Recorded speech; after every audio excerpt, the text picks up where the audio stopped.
the earth.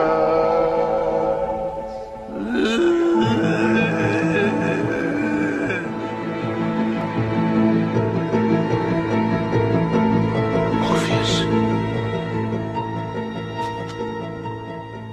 Orpheus, don't go! Eurydice, Eurydice. What did it say? Eurydice, the woman Orpheus loved. Orpheus and Eurydice, two names that will always belong together. Two people who loved each other even beyond the shadow of death itself.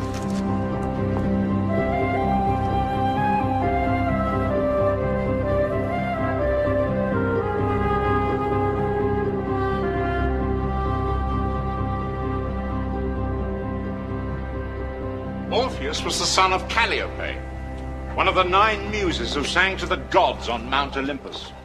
She was the muse of poetry and music, and her son became the greatest musician the world had ever known.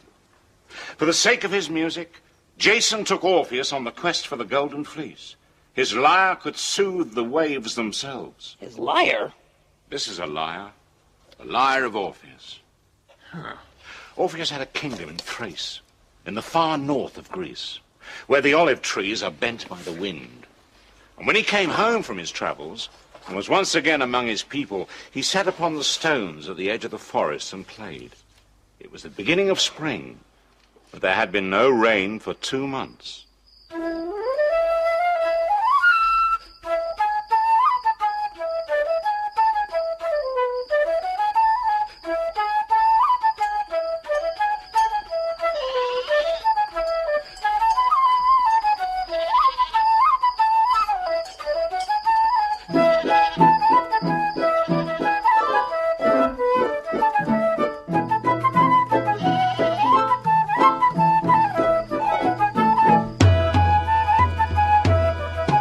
Danced, and as their bare feet hit the stones, you would have said the stones were moving as they danced. Not just the stones. As the king played on, his music seemed to weave into the sounds of the hillside, as if the bird's song and the river fall, the goat's bells and the wind in the grasses had been brought into being by his playing. Makes you want to move. When Orpheus played, the whole world wanted to move. It seemed that the roots of the trees would haul themselves up from the earth and dance to his rhythm.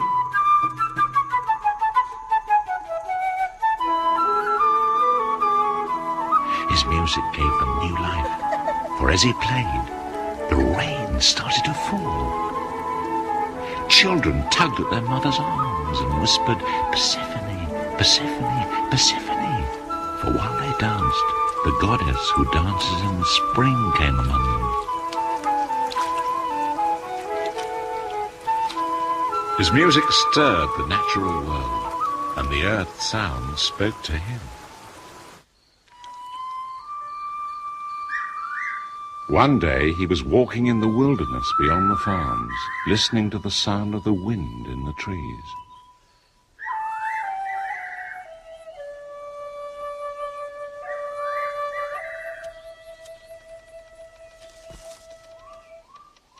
And then it was one sound that drew him. It came from an alder tree.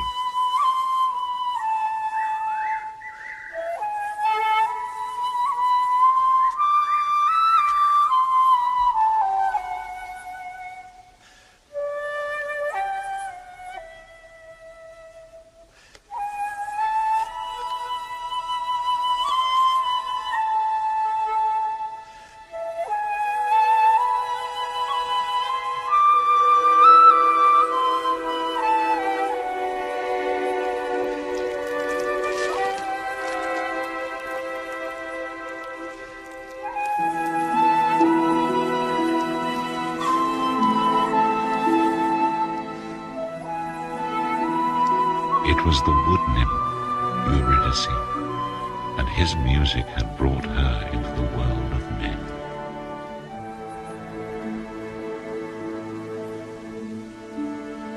I'm Orpheus. Orpheus.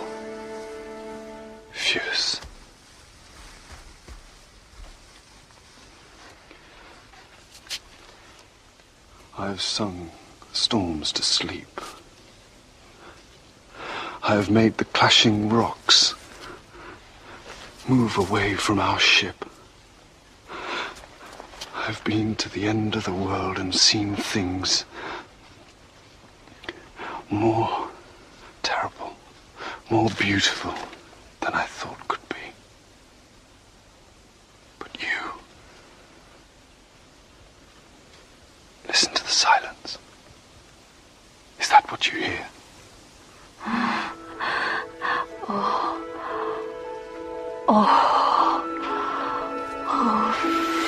Orpheus. Say your name. Say your name to me, and I'll pick it out of the air, and I'll make a tune of it, and I'll give it back to you, more beautiful than you. Eurydice. Eurydice, Eurydice, Eurydice, Eurydice, Eurydice. That was how he led her back to his people, walking before her in the wilderness, playing as he went, like a child with a new gift to show his parents. And as he looked back at her, she smiled for happiness. What a beautiful story. I'm afraid it isn't over yet. Sometimes a story doesn't end with two people falling in love. It starts there. So she went back into the tree? No. They were married. They lived together all that spring and summer. Eurydice loved Orpheus and he loved her, as if there never had been love before they met, and never would be love afterwards.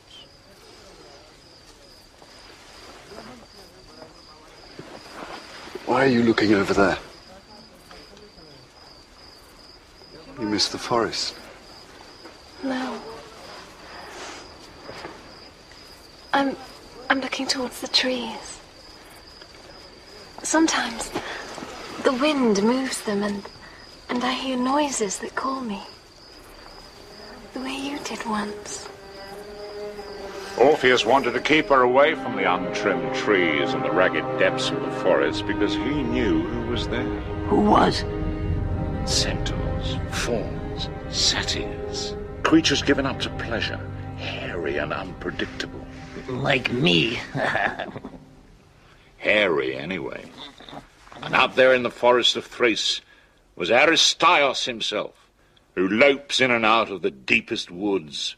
The corn was ripe, the branches were heavy with fruit, and the men and women of that country gathered in the harvest and danced a grateful dance to the goddess Demeter. But Eurydice was drawn to the wilderness. Who's there? Aristias.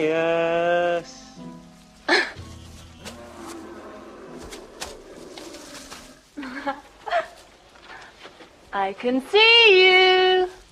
Hello. Ooh, I'm a mess. Unscratchable itch. Oh, shake a leg. Oh, if there was a wall I could get up against, if there was a rough place I could rub up against, I'd have a really good itch. Oh, I'm all itch. Can you scratch my itch? Go on, just give me. Go on. Oh, yeah, it's great. Oh, lovely, yeah. Let go. Nice charm. Go on. No. Who are you? I'm a goat. I'm a man. I'm the brother of Pan.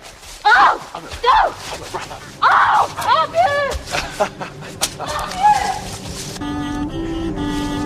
I'm a goat. I'm a man. Aristias meant her no harm, but as she ran through the forest, a snake bit her hand.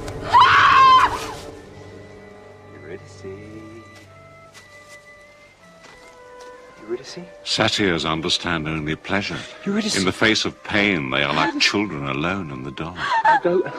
I'm a man. It wasn't me. Just a snake. Just a snake. Eurydice. Speak to me. Eurydice. Don't leave me! But her eyes just stared past him and her mouth gaped as wide as a grave. He took his wife in his arms and carried her out of the forest to where his people were still dancing. And his words chilled their hearts. Eurydice is dead. We will give her body to the woods laid out for harvest fires. And when we have done with our lament, I will break my lyre. For since she is dead, there will be no more music. Bring her back! Don't let her die. Help me. Please help me. You can do it. Your music can do anything, can't it? Make it bring her back. Use this to bring her back. Please, please, you must help me. Zeus and the Immortals, hear me! I, who have calmed the seas and made rocks move with my music, I will charm Death himself. We'll go down to Hades and bring her back. Do you hear me? I will bring her back from the arms of Death himself! And so, armed only with his music, Orpheus went down into the underworld, a land from which no one has ever returned. There is almost no sound in Hades. They have a dog there, don't they? They have a three-headed dog, Cerberus, if you must know.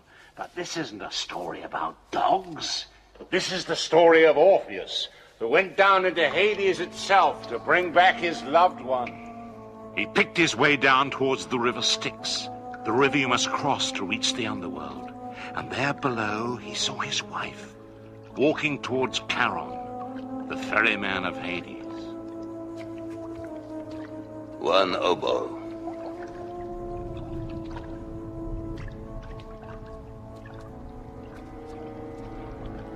Drink. Eurydice, don't drink! This is the water of Lethe. The water that makes you forget. Everyone must drink it. It's sweet. Eurydice! Can't you feel all those painful things going? Going. Eurydice didn't turn as the boat drifted off through the mists. Orpheus could only wait for the ferry to return, knowing there was no other way across. One oboe. The crossing is one oboe. No oboe, no crossing. Charon, Charon. The boat, it moved. I know. The souls of the dead have no weight. Your hands, they're warm. I'm alive. Yes. Your lips, your skin. Charon, Charon.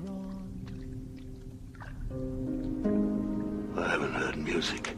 Oh, I don't know. So long. Doesn't it soothe you, Asa? Huh? Reaching the far side of the river, Orpheus stumbled on through the cold marshes, with Eurydice gliding ahead of him, always just out of reach. He called to her, but as he did so, the mists rolled back before his eyes. And there in front of him was Hades, the king of the underworld, with Persephone, his queen, by his side. Who comes uninvited to my kingdom? I'm Orpheus, king of Thrace, son of Calliope. And what does King Orpheus seek from Hades? The soul now before you in judgment. Eurydice, my wife. No soul returns from my kingdom. Love is stronger than death. Nothing is stronger than death, little musician.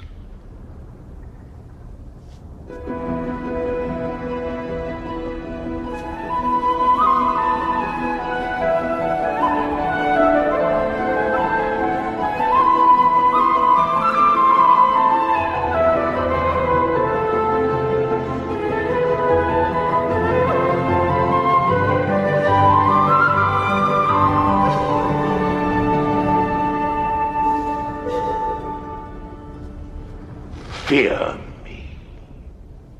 I am the bold audience at the theater. A knock at the door when you least expect it. I am the one whose name must not be spoken for fear I hear it and sit next to you. I am the pain in your arm at 4 in the morning, the headache that will not shift. The sour taste in your mouth of everything you ever did. I am waiting, little musician. And one day I shall come for you also. Then you will see your wife once more.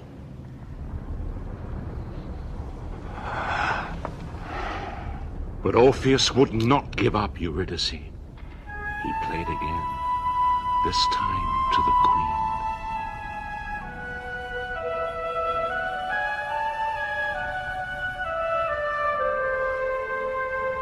He will not listen. Or if he pretends to listen, he is lying. Oh, death cheats too. Each year, mankind endures the winter while I stay here, because he tricked me long ago. Even Zeus was powerless to change it. He'll trick you too, musician. Still Orpheus played on, but the king of the underworld was deaf to the beauty of his music. Persephone was moved by an unbearable sadness. Everything must die, Orpheus. The people we love most have to die. Even the rocks, the earth itself is eaten away by time. Everything must die, Orpheus. To live again. People think of death like absence, but absence isn't forever. Not while there is any life left at all in the world. It is only cold on the earth for 6 months. Death is unimpressed.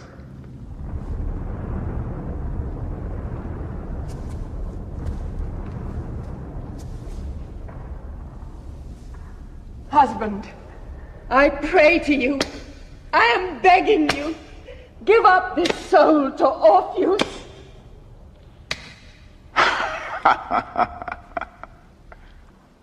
Very well, little musician. Take your bride. Take her to the upper world. But always walk ahead of her. And do not once look back to see if she is following. For if you turn to look at her, she will be lying once more. You hear me? Imagine the love of his life behind him, and yet he must not look at her. With every step that he took, he listened. But the shades of the dead make no sound, and he could not hear her tread behind him. He walked, grim as death itself, on and on through the wastes of the underworld towards the 9-looped river Styx. By the time he reached Charon's boat, he had started to doubt that Eurydice was behind him. Don't ask me questions. Don't sing. Don't remind me of the world. I have my duty, that's enough.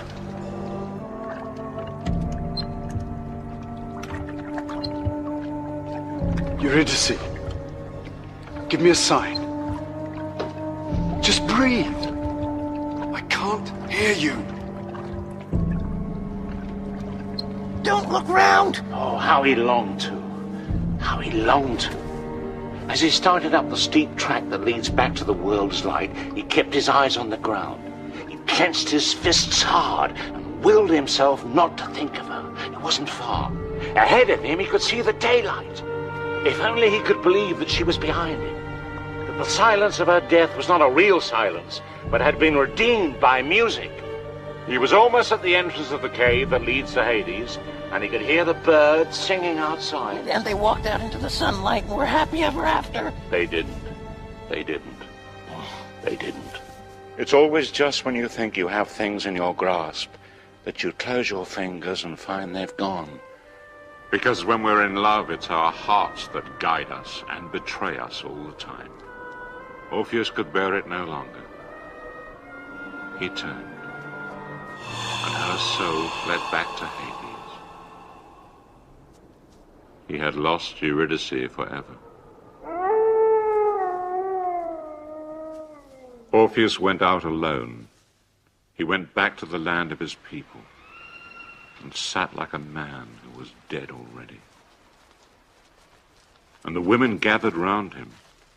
They felt his pain, but they begged him to play, for his music brought rain, made crops grow.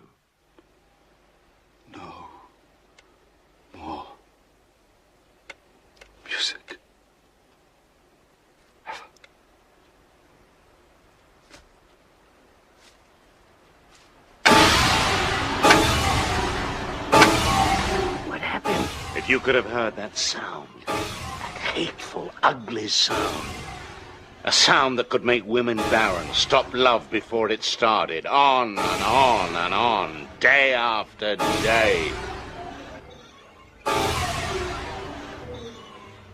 And the women came to him from the fields, knowing they must end this deathly noise. They circled round him and beat their tools upon the ground. They're really wild, those women. What did they do?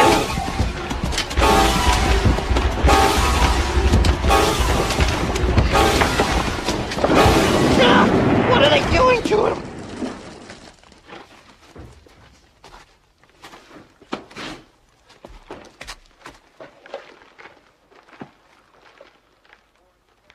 They tore his body limb from limb. They cast its fragments onto the river, and his head floated out to sea, to the island of Lesbos. And his head still sang her name, will always sing her name, Eurydice. And some people say that the wild women were turned into trees, where they stood. But that was the last time that trees had souls, and that from that day there was nothing in oaks or limes or silver birch but woody silence. But Orpheus's head spoke prophecies, and the love that he had had for Eurydice was never forgotten, never will be forgotten, as long as there is life. So maybe love is stronger than death. And we've got his lyre. It's here. My lyre must always play, for without music we are nothing. We need the shapes out of nothing, tunes out of silence, love out of hate, music that lasts forever.